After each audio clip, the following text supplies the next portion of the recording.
Tablet Android yang bikin saya nggak minat lagi sama iPad.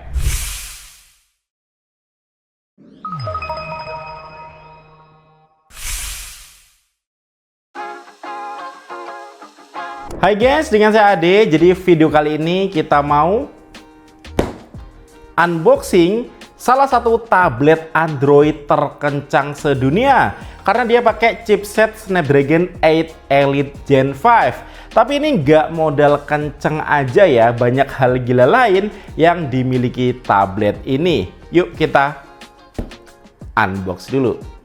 Oke, jadi ini dia unit tabletnya. Yang kalau kita lihat dari boxnya nih simple ya, boxnya warna hitam dan tertulis Magic Pad 3 Pro di tengahnya. Untuk ukuran tabletnya sendiri di 13,3 in guys ya. Jadi ini emang tablet ukuran jumbo, udah sekelas laptop. Yang untuk OS-nya ini pakai Magic OS. Dan ya, tablet terkencang di dunia saat ini dari brand Aner. Untuk yang kita bahas di sini tertulis ya. Jadi ini variannya dia RAM-nya 12 GB dan internal storage-nya di 256 GB.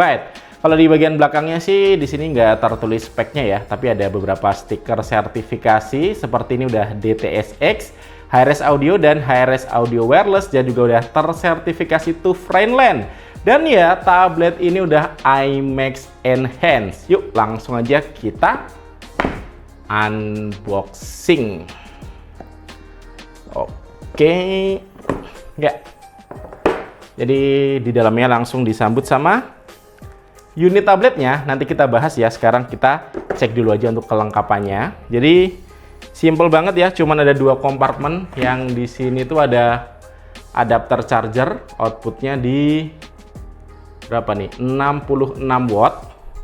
Sama ada kompartemen lagi ya. Jadi enteng sih, isinya cuma ada kertas, ini buku panduan singkat, sama ada kabel USB Type-C. Udah gitu aja. Sekarang langsung kita bahas untuk unit tabletnya. Jadi kita copot dulu untuk plastiknya nih guys ya.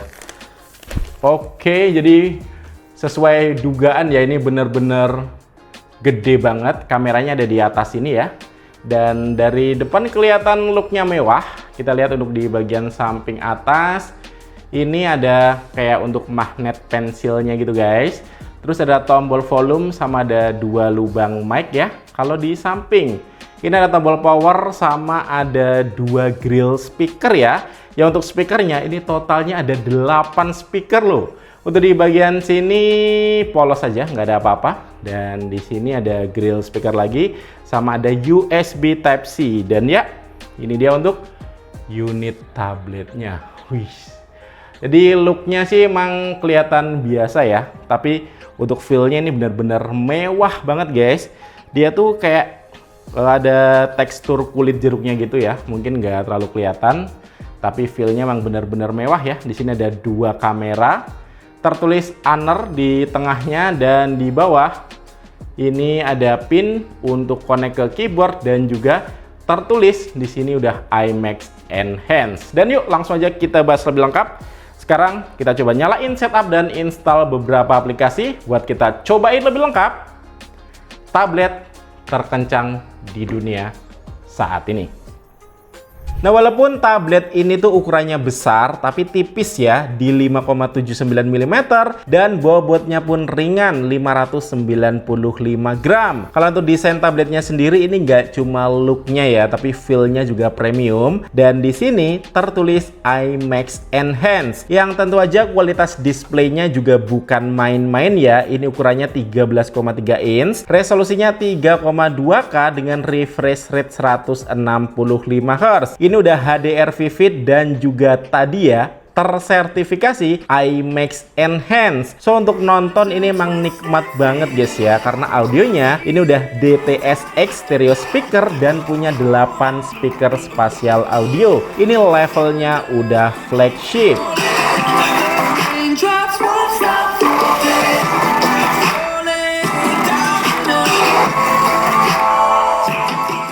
Nah, yang paling gila dari tablet ini tentu aja speknya ya. Jadi ini adalah tablet Android terkencang sedunia. Nah, tablet ini menggunakan Snapdragon 8 Elite Gen 5 ya, generasi kelima dengan RAM 12GB LPDDR5X dan ROM 256GB UFS 4.1. Untuk gambaran performanya, aku tes AnTuTu benchmark ini dapat skor 4,1 juta lebih. Lihat nih, di atas rank 1 AnTuTu benchmark, pecah rekor nih. So, buat gaming sekelas Wuthering Wave tentu aja aman main di grafis tertinggi 60 fps, tapi jujur karena ukurannya ini gede ya, 13,3 inch, tentu aja ini bukan tablet yang nyaman buat ngegame dipegang kayak gini, so lumayan pegel.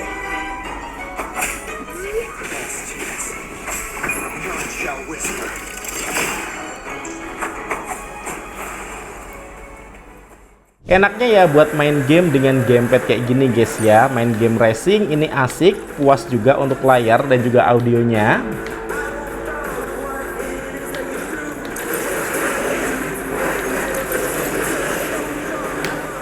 Atau untuk main game emulator ini juga enak ya, pastinya juga lancar karena ini spek terkencang saat ini. Kalau untuk OS-nya ini Magic OS 10 berbasis Android 16 dan ya bisa dibilang tablet ini punya produktivitas sekelas laptop ya, bisa split screen, buka beberapa aplikasi bersamaan atau bisa Windows kayak gini juga. Dan ya ini punya WPS Office PC level ya, so enak juga buat bantu-bantu kerja, tapi sayangnya aksesoris kayak pensil dan juga keyboardnya ini dijual terpisah. Untuk baterainya juga super besar guys ya, 12.450 mAh, yang ini support dengan 80 watt super fast charging. Dan ya jangan lupa tablet ini juga punya kamera ya, 13 megapiksel plus 2 megapiksel untuk kamera belakangnya dan 9 megapiksel untuk kamera depannya. Buat kelas tablet untuk hasil kameranya ini tergolong bagus guys.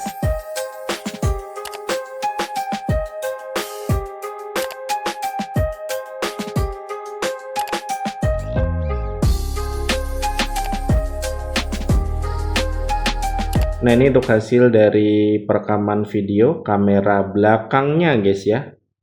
Ini bisa resolusi 4K 30 fps, cukup gokil buat kelas tablet ya. Dan ini aku coba bawa jalan guys ya. Kalian bisa lihat masih stabil. Dan ini sengaja aku tesnya di dalam ruangan aja, nggak tak bawa keluar. Emang ada kalau orang rekam pakai tablet segede ini.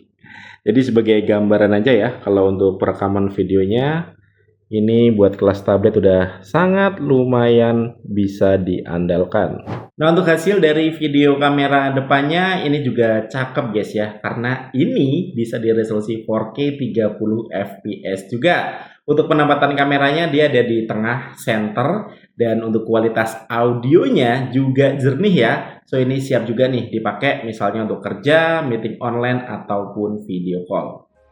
Nah, untuk koneksinya sendiri ini udah Wi-Fi 7, tapi sayangnya ini nggak ada jaringan seluler. Nah, untuk kesimpulannya yang saya suka dari tablet Android itu nggak cuma jualan kenceng doang guys ya. Jadi tampilan atau looknya tuh juga makin cakep dan makin mewah. Untuk layarnya bezelnya makin tipis, speakernya juga udah iMac Enhance. Dan ya, ini OS-nya juga udah siap dipakai untuk produktivitas. Beda sama iPad yang jujur menurutku desainnya dari dulu gitu-gitu aja. Kalau menurut kalian gimana nih? Mending iPad atau tablet Android kayak gini? Cuman emang sayangnya ini belum rilis secara global guys ya. Jadi ini masih versi China. Dimana untuk harganya sendiri, harga China-nya ini di 9 jutaan. Kalau untuk harga Indonesia ya seperti biasa pasti ada peningkatan guys ya. Karena kalau masukin produk kayak gini itu kita pasti bayar pajak. Untuk link belinya kalian boleh cek di deskripsi video atau boleh intip nih cek di keranjang YouTube Shopping di bawah. Oke, sekian dari CAD. Thank you buat kalian yang udah nonton video ini sampai habis. Kita ketemu lagi di video selanjutnya. Yuk.